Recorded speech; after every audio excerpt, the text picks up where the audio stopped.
Hello, everyone. My name is Steve Jakes, and I'm the Executive Director of the National Security Space Association. And I'm very pleased to be here at the Redwire facility here in Longmont, Colorado.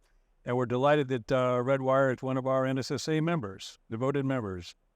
And after a terrific visit and facility tour here at Redwire, I'm also pleased to have with us an esteemed panel of national security space experts. One of whom continues to serve in government today. The other two are former uniformed officers in different capacities, stay on the industry side. These gents have, in some cases, known each other for quite some time, but certainly have known a lot of other people in the business. Our first panelist is to my extreme left is Mr. Chris Solie. He's a leader in the Senior Executive Service. He serves as the Deputy Director of the Capability and Resource Integration Directorate, otherwise known as the Deputy J8 at down the road at U.S. Space Command. To his right is Mr. Dean Bellamy, one of the two Air Force retired colonels, who is the Executive Vice President and National Security Space of our host company here at Redwire. And next to me is Mark Jelonic, General Manager of Advanced Planning and Development at the Aerospace Corporation. So back to today's topic. Today's topic, our nation is very heavily focused on proliferation, on resiliency. Today we'll take that general topic, focus on the warfighter communications, where we'll be exploring proliferated and resilient architectures in a modern battlefield. And to unpack that just a little bit, proliferated warfighter communication architectures enable greater redundancy and resilience in the face of adversarial disruptions. This expert panel will address the key challenges and considerations in designing and implementing such architectures, including interoperability, scalability, security, and adaptability to dynamic operational environments. Additionally, they will examine the role of emerging technologies like artificial intelligence, machine learning, for augmenting those warfighter communications.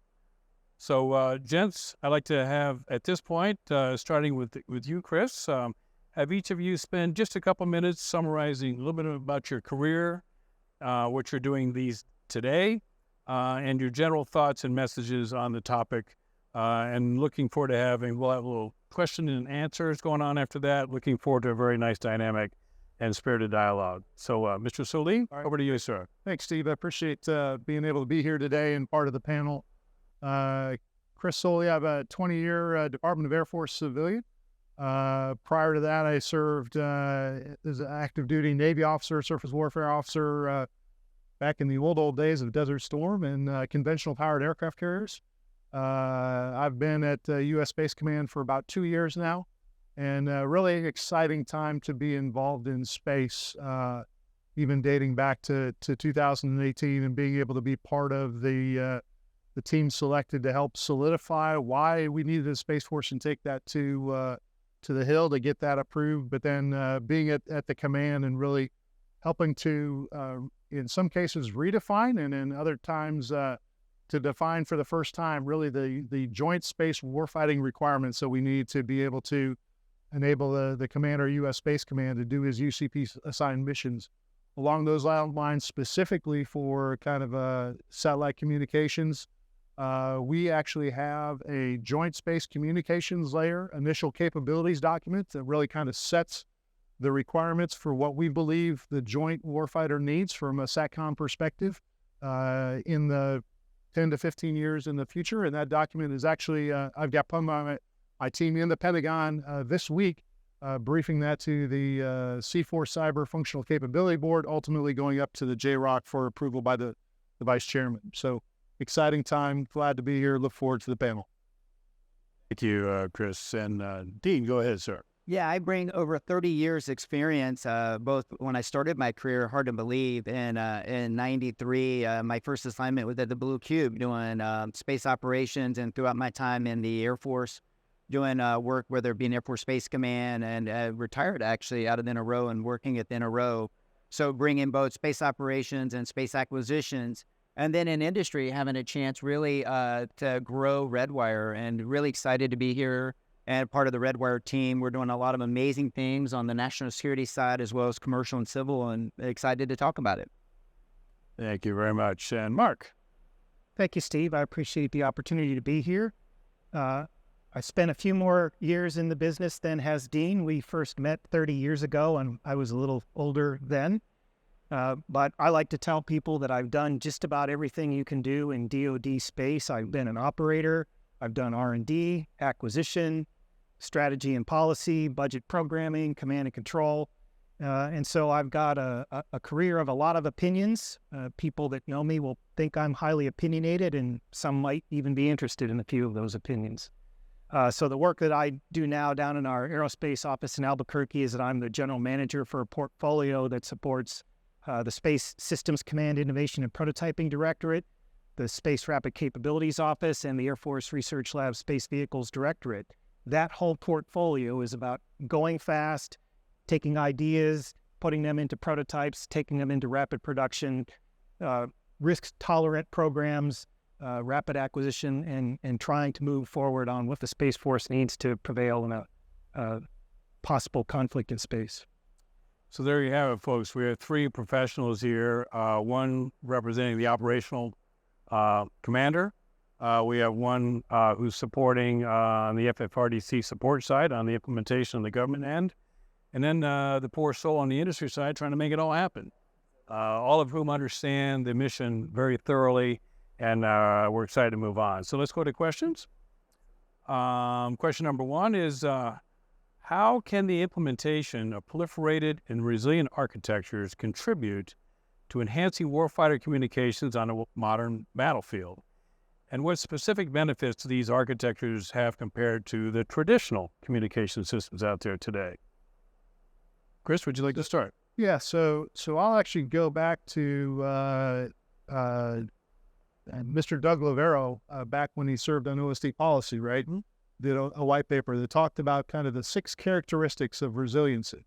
And I think that some of that work got lost for a while, and I think it's coming back to the forefront. But really, those 6 kind of discrete characteristics, right, are disaggregation, distribution, protection, proliferation, deception, and diversification. And I think as we see today, what the Space Force is doing is really to get after that, not only in communications, but I think in multiple mission areas, and we'll continue to do that. I think specifically as it relates to communications, as I mentioned, I've got a team that's working the requirements document on space communications, and really, in my mind, it really boils down to data transfer, right? So I need to communicate. I might need to send voice messages. I need to send a video, an image, who knows what it might be, but I just need to communicate. And from the joint warfighter perspective, I don't really care the path it goes over, right? We've been, for 50 or 60 years now, we've been stuck in these concepts of narrowband, wideband, protected, commercial satcom. And I would say that we need to almost throw that away and start thinking about things in a different perspective. In terms of, I would almost look at what's happening now in the world of like Uber and Lyft, right? Sometimes I need to get from point A to point B, and I want to go there by myself, and I want to go there quick. And maybe I want to go there, you know, in a kind of a Gucci vehicle. So I'm going to pay a little bit more to do that. Sometimes I don't need to be there as quickly, and maybe I'm willing to ride share with 2 or 3 other people and make a couple stops along the way. From the same perspective, we need to look at almost a model like that in my approach to, or in my thoughts about how we get to communication of the future in terms of how we're going to proliferate, diversify, and distribute that. And really that would look at, you know, we're doing that a little bit today with the data transfer layer that Derek Tournier is building with the Space Developmental Agency, as we look to separate kind of protected strategic and protected tactical SATCOM. And then as we're looking to leverage more and more commercial, and even seeing that there's commercial vendors now that are looking at your non-traditional comm orbits, such as utilizing MEO, which I know at least one company is doing today. I think the advantage of having that sort of an approach where I'm agnostic to the way it communicates, but just being able to assure that I can get from point A to point B, much better than the traditional when we used to have, I remember when wideband global satcom was actually supposed to be wideband gap filler, right? But we only had, you had 3 or 4 of these satellites and 3 or 4 of these satellites. And if I quote General Raymond, big juicy targets in space. We're getting away from that. And I think that only provides goodness and allows greater flexibility, not only for the U.S. joint warfighter, but also for our allies and partners, because we know they are so critical to whatever warfight we might be in. You agree more really with what you're saying, Chris. And what's interesting, you didn't know this, is in 2016, out in a row working for Miss Saf, Mr. Cavelli, and Damon Wells, I actually got a chance to work with Doug Lavero on the mission assurance. And I think we're seeing it play out, that strategy is working. If you look at the war in Ukraine is one example, right? Where the big juicy target, where General Hayden, he was really worried about that, where the adversaries are advancing the threat. We see that today, and they're advancing the threat where they're trying to disrupt really the U.S. Space Command's ability to get data to the warfighter on the ground, and having the path diversity you described is really a key attribute. And having proliferated architectures, we're seeing the value of it, whether you look at Black Sky or SpaceX and their ability to overcome, and it's actually making it a really challenge for the adversary, because you're creating really the right mission assurance and resilience to ensure that the warfighters get the data at the speed that they need it, right? The speed they need, right? You bet. Mark, Yeah. what do you say to that? Well, I liked Chris's answer. I participated in a number of SATCOM studies over the years, and Chris is right. It's always been, what does a protected SATCOM architecture look like? What does a wideband architecture look like? We need to go beyond that to what does the space communications layer look like? But we need to take that one step further. What is that communications path from the person who wants to communicate to the person that's going to receive that communication? Right. It could be a cell phone to a cell tower, to a satellite uplink station, to a satellite over a crosslink, to a downlink, to a fiber, to a Pony Express rider who eventually delivers that message. It doesn't matter how it gets there, as long as it's there in a timely fashion. You connect the two people that need to be communicate, and it needs to be secure. And so I don't like to talk about just space communications, but the entire communications architecture. And we haven't really studied that on how do you put that entire integrated architecture together to be successful and resilient. But Mark, to that point, one thing I think we need to give credit to Derek Tournier. The whole team at SDA, right, the Space Development Agency, they're breaking grass and they're doing great things, and they're moving a different model, right? And they're proving that they can do a different model. So I think they definitely need a lot of accolades, and the entire team in the Pentagon supporting them, Mr. Cavelli and others, right? Along those lines, I've said this before. So in 2018, 2019, you kind of advocate for where you sit. I was on the air staff. I was absolutely against, let's go and put some money into this new organization to do rapid space acquisition. At that time, Space RCO was only about a year old and really hadn't gotten its legs under it. Today, I will tell you, I am a great fan of Derek and his organization, and I want them to be wildly successful, because I want them to upset, in my words, upset the apple cart that has been DoD space acquisition, which has been slow and burdensome, but also just to even help, I think, industry to see we've got to go faster, and I can't do a 7 or 12-year developmental program and launch 3 satellites and then start all over. You're reflecting the sentiments of many, the evolution of those sentiments, right? I mean, and it's being pushed now by Mr. Cavelli himself. I think he might have been a little bit uncertain at the beginning, and there are reasons for that at the time. But I think a lot of people are becoming much more, not yet convinced, but feeling more confident. Yeah, I agree with you, right? If you look at some of those 7-year procurements, if you go back to iPhones as one comparison, Right. Well, iPhone would have been in 2015 when those contracts for things launching today would have been? Would that have been an iPhone two maybe. Soon have to be right. And think of the evolution what Derek is kind of doing, like the Apple is doing, more of an evolution icon approach where you get the blocks up there and you continue to evolve versus 5 years, 7 years later, you launch an iPhone 2, right? Absolutely. And it drives changes across the entire space enterprise. It's not just the acquisition part. The Space Force, Air Force Space Command before it was very accustomed to these long acquisition cycles, which gave them time to set up their launches, their authorities to operate, their frequency approvals, their training, their construction, all those things. The accelerated acquisition is going to force on them accelerating their ability to bring those capabilities into operations as well.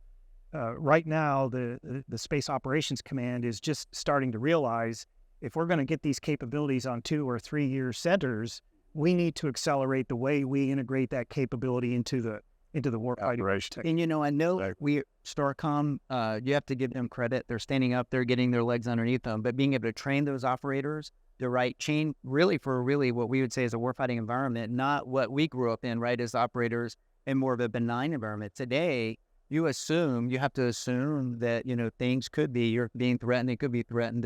When you look at what China and Russia and other adversaries are currently doing in space. Well, picking up on that, these challenges are continuing and they're increasing on the other side, right? So having said that, how can we ensure the resilience and reliability of proliferated architectures, communication architectures? How can we ensure that that's going to work? What are the key considerations and challenges associated with maintaining continuity under adverse conditions? How do we ensure that? Yeah. So, General Dickinson has been very consistent in his public speaking and his testimony on the Hill that, space domain awareness has been his number one priority.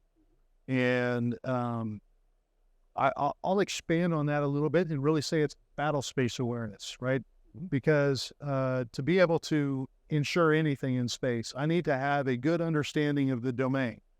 But it goes beyond the domain because, there's essentially 3 critical segments to any space capability, right? There's the on-orbit piece, there's the ground control and user segment piece, and then there's that link that goes in between the two of it. And so I not only need to understand what's happening in the space domain, I need to know what's happening in the threats that might exist in on the ground for those ground infrastructures, regardless of where they might be located, as well as then the EW cyber challenges that might exist in that link in between the ground and so first and foremost, if I don't have a good understanding in each of those areas, which really makes up that battle space awareness picture that the commander of U.S. Space Command needs to have, I will have a hard time being able to assure or ensure any capabilities at all. And that's why really that's been his number one priority. He made a lot of investments in that.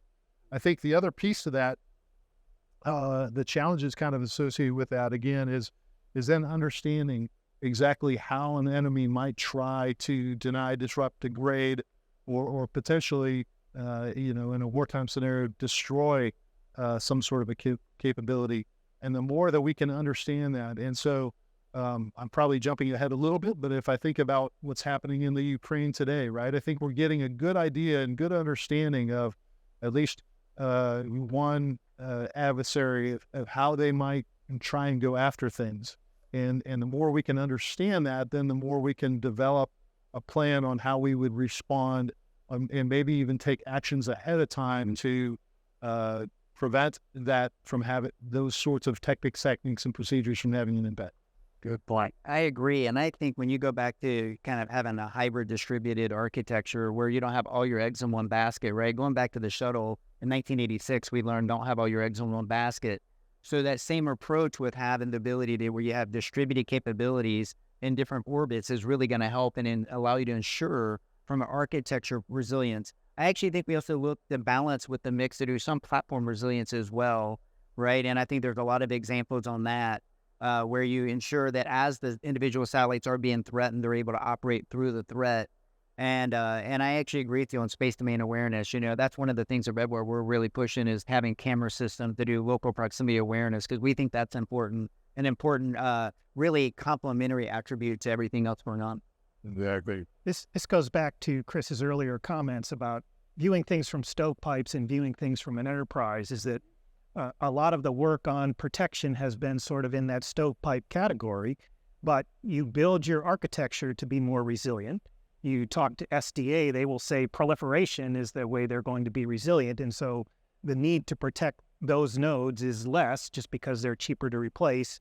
They're less cost effective for an adversary to take out. But there are going to be nodes in that architecture that are still expensive and important. We don't have commercial means to go get protected SATCOM to support the nuclear enterprise. And so that's a niche market where the government's still going to have to provide those solutions. The government is still going to have to defend those. And so that's a different part of the resilience. Some onboard protection means, some offboard protection means. But the overall idea is having that path diversity so that no single node is critical to your ability to conduct your operations. And so you reduce the attractiveness of a target to an adversary from trying to take it out of that networked architecture. Good points. Well, I'm going to lean on Dean for starters here on this excellent because we're continuing the conversation. You're on the end of the spear of getting stuff done and providing the customer with the services and the products that are needed. So when considering the design and the implementation of these proliferated and resilient architectures for warfighter communications, what are the key considerations and challenges you have in terms of manufacturing, volume protection, and further, what are the challenges and considerations associated with scaling up production to meet the demands of modern warfare while maintaining that required quality and reliability at the same time? Absolutely. That's a great question, Steve. And I'll tell you, it's great to be here in the factory today and have a chance to walk you through and walk Chris through and Mark through and show you, how we're manufacturing ARF antennas for national security. And what you see is, we're really focused on if we need to be agile and create a antenna and actually have it in operations in 6 months, as we've proven, we'll do that for those rapid turnkeys. Or if we need to develop really what I would say is affordable, low-cost, proliferatable antennas that you can actually allow you to actually have more resilience because you actually have greater antennas out there. We're excited to be a part of the industry team and working with so many really great industry partners. But I think when I look at mission assurance for the warfighters and, for a former person that wore the uniform like Mark and myself and Chris did as well, right? And Steve, you did. All four of us wore the uniform. It's nice to see how we're really adapting to the environment and we're really, as you see, co-investing as a company so we can add schedule speed, reduce technical risk, and be able to provide the capabilities that are needed when needed. Well, Mark and Chris, you've seen the art of the possible just today on the tour. So what would you say? Well, the hardware is a critical component, but one of the things that often gets overlooked is how do you make that hardware operate? And we're looking at a variety of different SATCOM and communications architectures. How do you manage that communication that we talked about earlier? How does that message get from A to B? I think we're still behind on how we do that component. How do we manage that network? And some of the studies that we aerospace have done for some of our customers suggest that you have to have a network that is able to manage the networks, because you'll have a Space Development Agency network, a Starlink network, a wideband global SATCOM network. How are you going to manage the traffic among all those various components of this architecture to make sure that person sending the message gets it to the person who needs to receive that message? And he doesn't care how it gets there, as Chris said. And how much autonomy is on board versus, right, if the satellite knows to go across or down or up, right? Exactly. I think Mark makes a good point in terms of today, right? A lot of our processes are inefficient and they're decentralized. Mm-hmm. And to get to where we really need to be, we need to have centralized processes. We need to have more automated systems to help in that management, right? Because that's, quite honestly, having a man in the loop on those sorts of things is only going to put us behind the OODA loop of an adversary. Yeah. We need more spectrum agility, right? You've seen that in some of the current systems we have today, we have some spectrum agility, but I think we need to look at that across all of our systems. I've mentioned it before. In almost every conflict that I can recall during my adult life, the United States has not gone at it alone. But a lot of times we don't build our systems to be able to share with our allies and partners, and we need to look at how we can do that better. And then the other piece. So, in my 20-year civilian career as a Department of Air Force employee, one thing that I've noticed is our terminals and ground segments are always disconnected from our space segment. And you know, as we go to this more proliferated architecture and we utilize a lot more different satellites and different orbital regimes, quite honestly, those things are relatively cheap compared to the costs of having to replace terminals across the entire DoD enterprise, right? So I have no ideas if this number is right, but let's just assume that the Department of the Army has 100,000 SATCOM terminals. And that's just a number I've made up. I don't know if that's a true number. And let's assume that it costs, I don't know, $100,000 per terminal to replace those. So if my math is right, I think that puts us in the neighborhood of $10 billion. And quite honestly, if we're replacing a satellite system every 6 to 12 years, that becomes unaffordable. And that's only one out of the 5, 6 services. And so what we really need to look at is from a terminal perspective, right? Can we do some sort of a hybrid or software-defined terminal that can easily interact am I transmitting or receiving in Ka, Ku, EHF, whatever the frequency band might be. I need to have terminals that are flexible and you know, resilient in their own ways in terms of as I mature and evolve my space segment, that I don't have to constantly be replacing that terminal set. Right order of magnitude, wrong number. When we did the resilient basis for SATCOM study about 10 years ago, the recap number was $30 billion, and that was 10 years ago. So It was probably well estimated at that time. yes. Well, let's jump into a little thing called emerging technologies, as we're in the middle of all that at the same time. Optical links, artificial intelligence, machine learning, Internet of Things. With all that said, what opportunities and challenges do these present for enhancing warfighter communications? How can these technologies be effectively harnessed to create a more connected and information-rich battlefield? So I have long thought that we need optical crosslinks on virtually every communication satellite we put in orbit. You know, Derek's trying to get there with what he's doing. I will tell you, I sat in I think it was a reverse industry days co-hosted by SSC and SDA about 18 months ago. Unfortunately, it was a classified level forum because somebody was developing optical crosslink standards at a classified level, and then somebody else has unclassified standards. And so we've got to get on board at, you know, the Space Force, but even the DoD as a whole, in terms of as we develop standards, that we strive to make them unclassified if possible, or at the lowest possible security classification so we can bring in as many partners.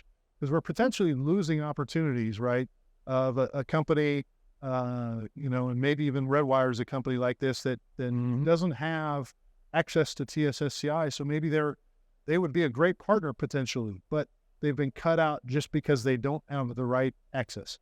And I actually think that starts with digital engineering. I think we need if I was in a government, I'd want a space lab that would be agnostic to whatever optical crosslink you have. Let all the manufacturers come in there to work the software piece to make sure they can connect, access, and share data, right? That's a really, really, really important. And then allow to say, can they be interoperable? And then understanding that software piece behind it. And if you're able to do it with hardware in the loop and have, you know, really a virtual digital twin where you know, hey, that these work, because if you end up having vendor lock and third parties aren't able to come in, that really hurts the really U.S. government and taxpayer. Right? Can we do it, Mark? Thanks for putting me on the spot. I won't answer that question. I'll build on what Dean was talking about. When I mentioned the networks of networks and having that ability to manage these various communications paths, you necessarily have to do that through artificial intelligence. One of the problems is going to be, how do you prioritize those communications? How do you make sure the most important ones get through but how do you make sure those that are less important also get through? Right. Because I used to work on the air staff, and we used to look at what the priorities were for airlift. And if you're the most important person, you get a 1A1 because priority 1 wasn't distinctive enough, and there's a 1B1 and a 1C1. And so it makes you feel good because you're a priority 1. Well, what if you only let through the high priority communications? There are other communications that have to happen that may not get through if you do it by a priority system that doesn't work very well. Right. And so you've got to allow some bandwidth to make those other lesser priority things get through, or you end up with this whole layer of communications that never get done. And even though they may not be high priority, they may be just as critical to get done to be effective at I agree with that. Now, fighting operations. one add-on is cybersecurity, right? So one of the things at Redwire, we have created something called SpaceCrest with a company called Big Bear AI, where we're looking at the cyber vulnerability of those communications. And when you start looking at, if you're an adversary, you may try to do a cyber attack, right? Either on the ground, or you may try to affect these communications and break them up, and ensuring whatever priority you are, that you're not going to be cyber attacked and interrupted, right? Is going to be a key thing. I do think, if I can jump back to what you talked about with the digital engineering, I think that's critical that we get there.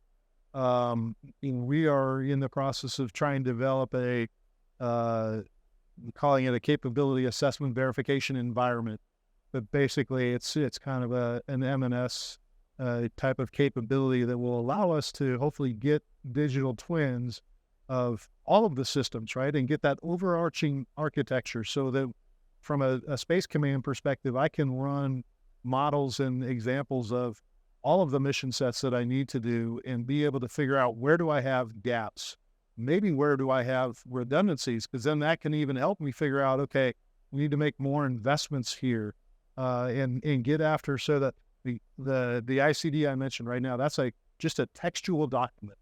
But wouldn't it be great in the future if I could codify and capture in a digital model my gaps and be able to give that directly to SWAC or to SSC, and then they can leverage that to go into an RFP for a new system. Well, why don't we tie this to what's going on in the real world today? Let's talk about Ukraine. To this point, what lessons can we draw from the conflict that's going on in Ukraine as it relates to the battlefield communications? How have U.S. government and commercial space systems contributed to the fight? What lessons can be learned so far from the experience that also apply to a potential fight with potentially an Indo-PACOM area conflict in the future? At this classification level, I guess I can say that we've definitely seen, Russia, this has been kind of talked about a little bit in the news, right? Russia is probably not very happy with Elon Musk and SpaceX and what they've been able to accomplish with Starlink and how the Ukrainians have leveraged that. And I think it gives us some lessons learned in terms of looking at things. From an industry perspective, I think both the U.S. and allies, right? Our allies are learning a lot on SpaceX and having proliferated architectures and the value of proliferated architectures for communications, right? You look at Space Development Agency with the transport layer, the value it's going to provide to the warfighter. But I also think the adversaries are going to learn from it as well. You go back to the history of warfare, right? Go back to Hannibal and go back to Rome. Like, each side will continue to learn. So we actually have to continue to learn, continue to evolve with like Space Development Agency with the tranches to ensure that we're thinking through what the adversaries may try to do next. And I actually do think also it is frustrating Russia a lot, and I'm sure from the adversaries' perspective, they go back to even first Gulf War that we were all in service for, or even the second one. And I think the adversaries have been watching us, and that's why you see a lot of activities. And the adversaries are looking to do more things like ASATs and others in space to target the space industry, because they understand the value space provides to the warfighter, whether it be maritime domain, in the air domain, in the cyber domain, and so forth. They see it, right? And they know that space is critical for the U.S. and allies. One thing that I'll add to that is we also then need to be aware, as much as we're learning, and our allies and partners are learning, China's also learning. And we have to make sure, as we think what's going to be next, that we're next. incorporating what we think they might be learning into our calculus. Yeah, good point, Mark. Well, I don't have any direct specific knowledge. So on Ukraine, I'm an observer. And the things that I'm observing raise some interesting questions. So first of all, we're seeing the use of commercial capabilities in warfare. In architecture studies, I often hear the argument, well, commercial's great, but will they be there when we need them? And so that's a question that we can observe Ukraine and see how that's going to go with their uses of Starlink. We saw Starlink rapidly adapt to the Russians' attempt to take away that communications. And so that's an interesting perspective to have as well. And so those are the kinds of things that, as an interested party, but not directly involved, I'm looking at to see how will those affect the way that we move forward with integrating commercial capabilities into the defense communications architecture. Well, perfect. Taking on another easy topic, to the extent that we can discuss this with respect to DoD and the intelligence community communication systems. What do you think the percentage of DoD and IC satellite communication requirements can be addressed by commercial SATCOM providers? And I won't ask specifically, but how would you come up with those numbers? Or general terms? So I actually was having a discussion with the senior mentor for Space Century 23, which we just wrapped up. And my thought is so I won't give you a percentage, but I do think that commercial SATCOM is something that we could probably fulfill a large portion. I would venture to guess well over 50%. There is unique requirements that we have when it comes to kind of our strategic deterrence that commercial is not playing really in that kind of trade space. But beyond that, it's pretty incredible what's going on and what's available out there. But it goes back to what I mentioned before. Right now, there's inefficiencies in the process, and we really need to standardize and have an enterprise approach and not have. I think I remember seeing or hearing about the Navy doing a mil SATCOM or a commercial SATCOM lease earlier this year. Really, we should be looking at that as let's do a DoD or Space Force should take the lead, maybe. As let's manage all of that. Well, maybe it's maybe it's Space Command with our global SATCOM, but we don't have that acquisition authority, so I'm not really sure that fits well within our mission. But we are kind of responsible for helping manage that in terms of delivering that to the joint work. I'll be less politic than Chris was. I have two answers. Commercial will fill the rest, whatever the rest is.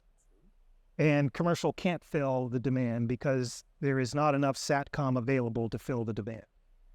So again, these studies that I've had the, good fortune or misfortune to participate in over the years, when we were looking at the transformational satellite, communication satellite, TSAT, we had this wonderful graph that showed, here's where we are today, and this is how much communications is done by DoD assets, and this is how much commercial we bought. And then TSAT was supposed to solve all of the communications problems for the Department of Defense. And you projected that into the future, and it showed this is how much communications TSAT will provide, which is, oh, by the way, everything that we had at the initial projection. And then this is how much more we're going to have to purchase commercial. And eventually TSAT died for one reason, among many reasons, is that they looked at that and said, you mean we're going to spend all this money on satellite communications to satisfy all these demands? The demands will be even higher than they are now, and TSAT still won't satisfy them. And the answer to that was yes, because the demand is insatiable. I mean, we have a SATCOM database, and if a warfighter needs comm, it gets approved and it goes into SATCOM database. So when I say a commercial will satisfy the rest of whatever the rest is, it's basically until we run out of money that we can pay for SATCOM. And we've been using commercial SATCOM in warfare for decades. I served in Baghdad. I saw another wonderful chart that showed the SATCOM bandwidth evolution over the years while we were in Iraq. And very early on, it was small. By the time we were leaving, it was about 10 times higher than the initial SATCOM demand, even though the conflict was essentially done and we were pulling out of the country. The demand for SATCOM was higher than it was at the beginning of the war fighting with the combat operations actively going on. And so we can't satisfy the demand. We have to satisfy smartly, and we have to use the means available. But I do think I won't disagree at all. The DoD has almost a growing insatiable appetite for comm, period. Exactly. That being said, I do think there's a lot going on out there. I mean, if we look at the evolution of WGS1 to WGS11 and the throughput that we've been able to accomplish over the 10 to 15 years that we've gotten from WGS1 to WGS11. And then there's other companies out there that are doing very interesting things from the SATCOM perspective in terms of, I visited a commercial company who's looking to do GeoSatcom or ComSatcom, but with a bus that's like literally a half to a third the size of a WGS, but with almost as much throughput as those WGS 1 and 2s had. And so I just think as much as there's a increasing demand signal, there's also an evolution in the technology that's allowing us to have greater throughput. Agree. And I think, Steve, it's going to be a mix, just like both Chris and Mark were saying. And, we have a chance to work with both the industry on the commercial side and also government. But to fill a void with government, I think that even when you look at folks at IFRA RV, when you look at the work they're doing, Andy Williams and John Allison and Brent Tappan folks, looking at that next level of kind of architecture they're going to need, and they're investing in some of that, I think that's critical for the needs that are going to happen. And then I actually think, going back for assurance, I think actually having distributed capabilities in different orbits, I actually think an area we need to start looking at is in low LEO, not just LEO or VLEO. I think that's an area that we need to spend more time looking at. I think it's really interesting, as well as MEO, right? We're going to see more work in MEO as well. So I think having those distributed orbits would allow, if something catastrophic happened, an adversary did something in one orbit, you would have enough capacity to support the warfighter. Well, how about we finish up with a nice, easy concluding question that deals a lot with commercial systems, and in particular commercial SATCOM systems, about protecting and defending those systems. Another easy button. Should the U.S. government formally commit to protecting and defending commercial systems and capabilities, do you feel such a public declaration would enhance deterrence to the adversary? What's entailed in such an obligation, and is the Department of Defense ready to fulfill that obligation? So I'm sure I won't get the exact words from the UCP, but General Dickinson today has a requirement, when directed, to provide protection and defense for allies, partners, and U.S. commercial satellites on orbit. So I would say we have already made that commitment, so to speak, again, when directed. I've been involved with some conversations with the staff of the National Space Council about what exactly does that look like.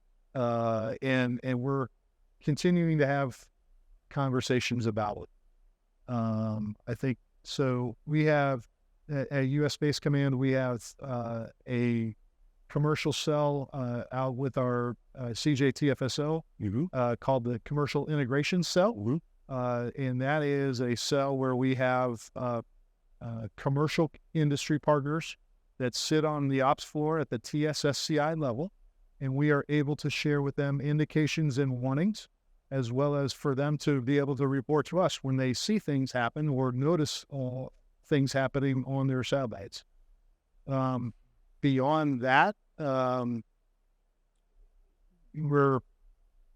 would say General Dickinson has a shortage of kit to be able to do wholly protect and defend if you're going to include allies, partners, commercial, and even if you just limit it to U.S. commercial.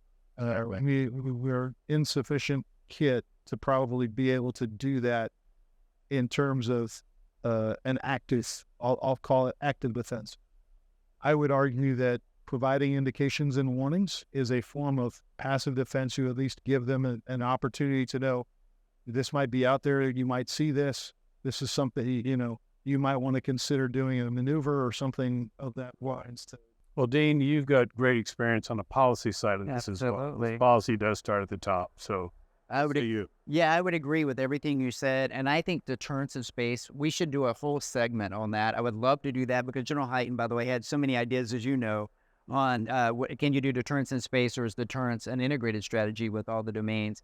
No, I believe you've got to have a mix, right? I think everything's a mix. I do believe we work with both commercial, the U.S. government and allies on increasing resiliency capabilities on satellites. And I think that's an important thing that Redwire at least brings to the fight. But I think that you're going to have to look at the ability, and sometimes you may have to operate through. And to do that, you have to figure out how you're going to operate through and ensure, if your communication satellite is one example, you're providing the data to the warfighter, right? And so having those abilities to be more resilient as a platform, onboard protection, as well as off-board architecture. I would say U.S. Space Command, the Space Force has put a lot of work into this, starting with the SWAC and others. And I'm really encouraged by what I'm seeing and where they're going and where you're going. Yeah. Hard question. I'll end with a story. Perfect. When I was the director of the JSPOC, 2 countries, neither involving the U.S. or an ally, were in a conflict with each other. One of those countries was getting satellite communications from yet another third-party satellite into the area of conflict. The other belligerent wanted to prevent that satellite communications, but they didn't have access to jam that satellite. So they jammed a U.S. commercial satellite that was beaming ESPN and Disney and these things into Europe. So one bad guy jammed a U.S. satellite to compel us to make that other country talk to their satellite provider and shut down that communications that was influencing their conflict. What is the obligation of the U.S. military to protect a completely commercial satellite being jammed by belligerents in a conflict in which the U.S. is not involved? I don't know the answer to that, but those are the kinds of things you run into when you talk about what is the obligation for the United States to protect our commercial. But I agree with you, and I liked your answer. We're providing indications and warning to these commercial or allies, having them have information. That's really a first step, and a great first step, right? It's really critical. Well, folks, it's interesting how this ends on this particular note, because it reaffirms how important and complicated this business is and these missions are. And there's more to come. This starts with the White House. There's a lot of things that the administration is working. We really respect what is going on at all levels. And this clearly does conclude our panel. I certainly want to express my thanks on behalf of NSSA to you fine gentlemen, you experts, for taking your time to make this thing happen. By all means, Dean, you and your team for hosting us here at Redwire. Thank you. Being so generous with your time and your team to show us around. And also thanks, obviously, to you listeners. We'll be seeing you all soon on the next NSSA event.